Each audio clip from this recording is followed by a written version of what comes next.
Hey guys, welcome back to the video. And आज बात करने वाले हैं, बहुत लोग इंतजार कर रहे थे, बहुत लोग चाह रहे थे इस एप्लीकेशन के बारे में जानना। 12% क्लब के बारे में बात करेंगे। काफ़ी पॉपुलर एप्लीकेशन है, बहुत सारे लोग इसको प्रमोट भी कर रहे थे स्टार्टिंग में।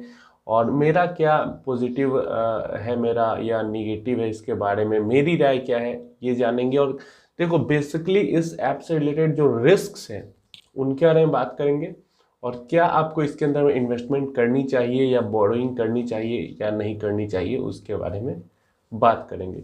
तो पता है आपको कि भारत पे का ही प्रोडक्ट है, एक तरीके से कह सकते हो इसको 12% क्लब। इसके अंदर में आप इन्वेस्टमेंट भी कर सकते हो और इसके अंदर से आप लोन भी ले सकते हो। दोनों ही अप टू 12% पे आपको मिलता है। मतलब इसके अंदर में जो आप पैसा इन्वेस्ट करते हो आपको महीने का 1% मिल जाता है।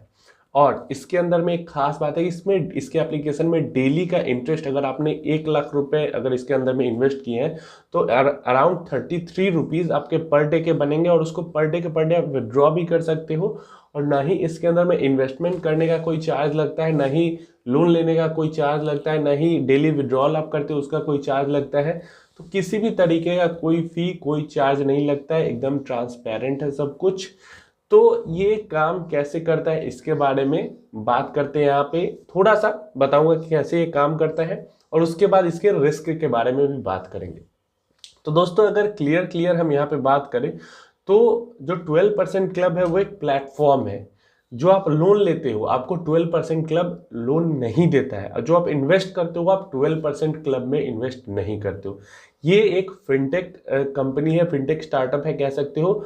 ये एक टेक्नोलॉजी बेस्ड प्लेटफॉर्म है। ये आपको प्लेटफॉर्म देती है जिसके थ्रू बिना कोई चार्ज पे किए हुए आप इन्वेस्ट करते हो या लोन लेते हो। बट आप इससे लोन नहीं लेते और ना ही इसके अंदर में आप इन्वेस्टमेंट करते हो। आप FAQs अगर पढ़ोगे इसके अच्छे से तो बहुत सारी चीजें इन्होंने क्लियरली लिख दी हुई है। जो रिस्क है, जो टर्म कंडीशन है, क्या परेशानी हो सकती है, सारी चीजें एकदम क्लियर यहाँ पे लिख दिया है इन्होंने अपने FAQs में। आप नहीं पढ़ते तो ये आपकी गलती होती है। सबसे पहले कर लेते हैं कि मैंने जो बोला कि पार्टनर है, तो who are the NBFC partners और P2P NBFC partner on the 12% club. तो ये जो प्लेटफॉर्म प्रोवाइड करता है वो P2P के लिए, पीयर टू पीयर बोरोइंग के लिए पार्टनर ये प्रोवाइड करता है प्लेटफॉर्म। मतलब मेरे से पैसा लिया, किसी को लोन दिलवा दिया, किसी से पैसा लिया, मुझे लोन दिलवा दिया। तो जो ये इन्वेस्टमेंट करता है वो करता है लेन देन क्लब एंड लिक्वी लोन्स के थ्रू। लिक्वी लोन्स एंड लेन देन क्लब एंड एक तीसरा हिंडन मर्सेंटाइल। ये 3 RBI के रजिस्टर्ड NBFCs है। मतलब जो आप इन्वेस्टमेंट लेते हो, इन्वेस्टमेंट किसी को देते हो, मतलब लोन किसी को आप देते हो, तो उसके लिए आपको क्या जरूरत पड़ती है? लाइसेंसिंग की, RBI की। तो वो लाइसेंसिंग भारत पे के पास नहीं है, बट जिसके पास वो लाइसेंस है उससे भारत पे ने पार्टनर कर रखा है। और आप जब पैसा इसके ऊपर इन्वेस्ट करते हो तो ये पैसा उस NBFC को ट्रांसफर करता है और वो आगे उसको लेंड करती है, और उस पे जो आपको रिटर्न मिलता है उस पैसे पे, उसमें से वो भारत पे को देती है और भारत पे आपको देता है। भारत पे 12% क्लब को देती है एंड 12% क्लब आपको देता है। तो ऐसे काम करता है इसका मैकेनिज्म। अब देखो, जैसे लेन देन क्लब है, बहुत पॉपुलर एंड रेप्यूटेड वेबसाइट कह सकते हो है इन्वेस्टमेंट्स के लिए। और आप चाहो तो डायरेक्ट इस वेबसाइट के थ्रू भी इन्वेस्टमेंट कर सकते हो। तो फिर जब आप डायरेक्ट इसके थ्रू कर सकते हो तो फिर आपको 12% क्लब पे करने की क्या जरूरत है? तो जरूरत ये है कि जब आप लेन देन क्लब में करोगे तो वहां पे आपको पर्टिकुलर पर्सन सेलेक्ट करना पड़ेगा कि किसको आप देना चाहते हो, और खुद से उसको वेरीफाई करना होगा, क्रेडिट स्कोर चेक करना, सारी चीजें चेक करनी होंगी कि ये आपका पैसा वापस लौटा सकता है या नहीं। दूसरा, जब आप लेन देन क्लब पे रजिस्टर करने जाओगे आपको 500 रुपये का लगभग में फीस लगता है। जो आप उसके वॉलेट में पैसा ट्रांसफर करोगे, विड्रॉ करोगे, उन सब पे भी चार्जेस थोड़ी बहुत लगती है। जो कि अगर आप 12% क्लब के थ्रू करते हो तो आपको कोई चार्जेस नहीं लगती है, और ये खुद सब सेलेक्ट कर देता है। आपको कोई सेलेक्ट करने का जरूरत नहीं पड़ता है कि हाँ बोरोवर कौन है, कहाँ का है, क्या क्रेडिट स्कोर है, ये सारी चीजें आपको देखनी है। आपने बस पैसा डालो, उसके बाद आप भूल जाओ। तो ये सारी फैसिलिटी आप 12% क्लब के थ्रू करते हो तो आपको मिलती है। तो ये तो हो गई इन्वेस्टमेंट। इन्वेस्टमेंट के लिए लिक्विड लोन्स एंड लेंडेन क्लब के साथ पार्टनर किया हुआ है 12% क्लब ने। अब जो आप लोगों को लोन मिलता है वहां से 12% क्लब से, वो देती है आपको हिंडॉन मर्सेंटाइल लिमिटेड। तो ये कंपनी लोन देती है, आपका क्रेडिट स्कोर ये सारी चीजें चेक करती है, उसके बाद आपको कितना मिलना चाहिए उतना वो लोन आपको देती है। तो ये 3 मेन एनबीएफसी है जिसके साथ पार्टनर किया हुआ है 12% क्लब ने, और इसके थ्रू इन्वेस्टमेंट एंड बोरोइंग का बिजनेस होता है, जो कि एकदम क्लियर ट्रांसपेरेंट यहाँ पे लिखा हुआ है। अब बात करते हैं इसके अंदर में रिस्क क्या है। तो अगर रिस्क की यहाँ पे हम बात करते हैं तो what is the risk and how to mitigate it. तो देखो यहाँ पे क्लियर लिखा है कि our P2P NBFC partner tries to minimise the risk. इनके जो पार्टनर्स है वो रिस्क को एकदम, देखो रिस्क तो है थोड़ा बहुत, बट उसको मिनिमाइज करने की कोशिश करते हैं। कैसे? By undertaking stringent verification and credit underwriting process. Various credit checks and verification के थ्रू ये कोशिश करते हैं कि ऐसे लोगों को ही पैसे दिए जाए जो पैसा वापस कर सकते हैं। कैसे? जैसे आप किसी एप्लीकेशन के थ्रू लोन लेने जाते हो तो कितनी सारी चेक्स होती हैं, तो वो सारी चीजें ये लोग करते हैं अच्छे से, ताकि अच्छे लोगों को लोन दिया जा सके जो कि लोन वापस भी रिपे कर सके। इस तरीके से रिस्क को कम करने का किया जाता है कोशिश। अब यहाँ पे this investments which are in the form of lending through P2P NBFC partner are subject to risk on account of the borrower defaulting on the payment.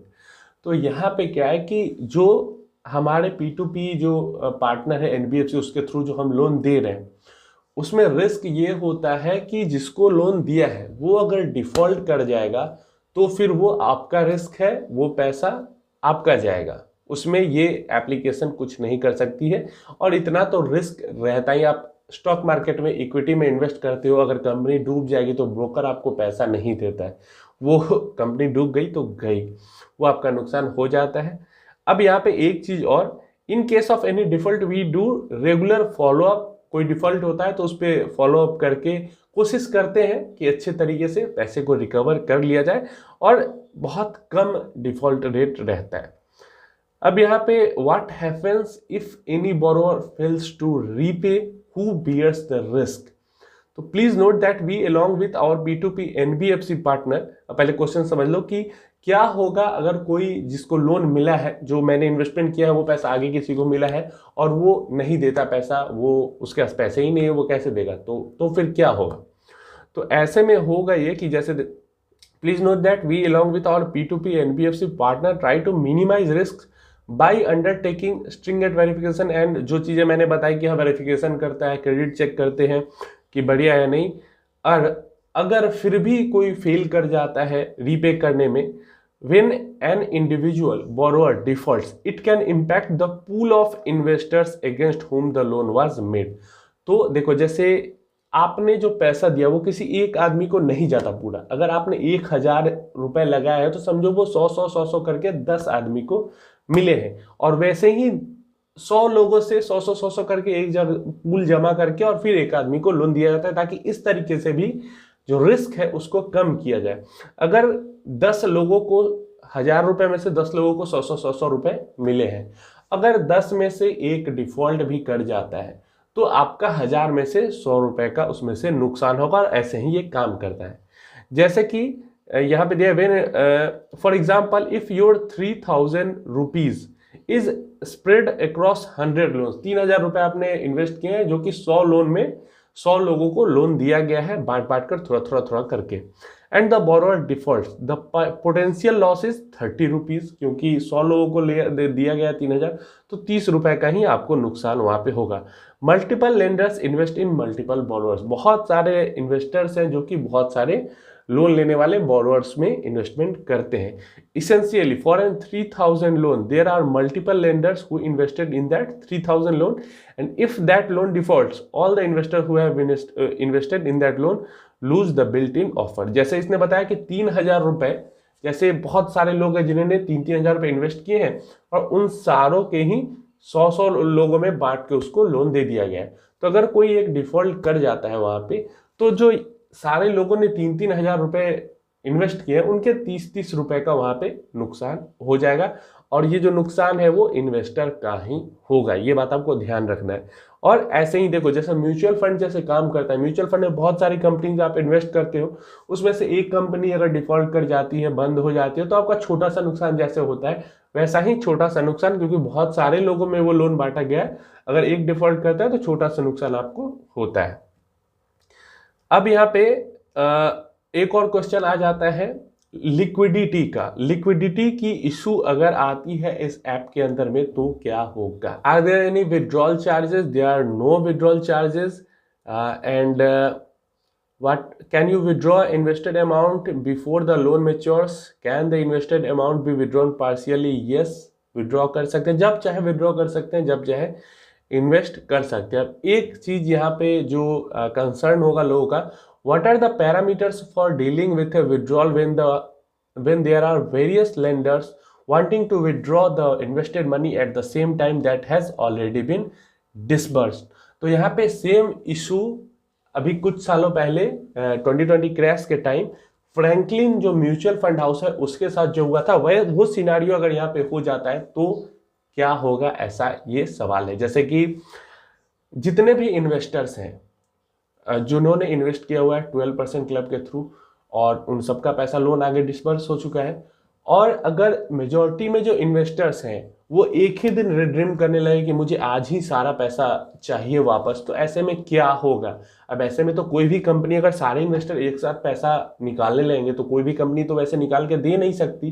तो इसी कारण क्या हुआ था कि फ्रैंकलिन वालों ने उस टाइम पे रिडीम्शन पे लिमिट लगा दिया था कि आप रिडीम नहीं कर सकते हैं अभी, क्योंकि सारे लोग एक साथ रिडीम करने लगे थे पैनिक होके।